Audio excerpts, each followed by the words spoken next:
Ils étaient à peu près 300 000 à suivre en direct via le site Flight Radar le trajet de l'appareil officiel, le fameux Spar 19, à bord duquel se trouvait la présidente de la Chambre démocrate Nancy Pelosi pour rejoindre Taipei, la capitale taïwanaise. Des internautes mi-passionnés, mi-inquiets de savoir si le troisième personnage de l'État américain, après son décollage de Kuala Lumpur en Malaisie, allait poser pied sur le territoire taïwanais considéré par Pékin comme le sien. Ce fut chose faite vers les coups de 16h, heure algérienne. Les autorités chinoises n'ont eu de cesse de mettre en garde Washington contre une visite d'un haut responsable politique vue comme une provocation majeure.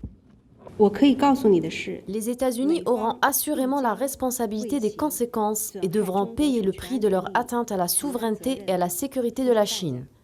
Je pense qu'il est très clair pour le monde que ce sont les États-Unis qui prennent des mesures provocatrices, entraînant des tensions dans le détroit de Taïwan. Et les États-Unis devraient et doivent assumer l'entière responsabilité de cette escalade.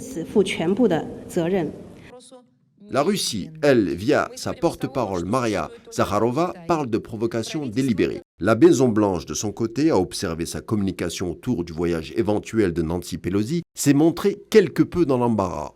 Interrogé, le porte-parole a tout de même soutenu que la figure démocrate avait le droit de visiter Taïwan. Embarras qui aussi par ailleurs a entaché également les autorités taïwanaises. Le gouvernement jusqu'au dernier moment s'est abstenu de faire des commentaires concernant une visite plausible de Nancy Pelosi.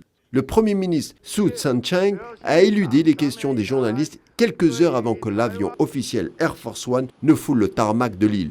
Si le gouvernement taïwanais est dérouté par la politique américaine et que cette dernière est ambivalente, voire ambiguë, d'un côté le département d'État ne reconnaît qu'une seule Chine, à savoir le gouvernement de Pékin, et d'un autre, l'occasion du soutien envers le nationalisme taïwanais n'est jamais manquée, même si la balance a quelque peu penché envers la dernière option ces derniers temps. Surtout depuis l'arrivée au pouvoir de Xi Jinping, qui fait de la réunification de la Chine une priorité absolue.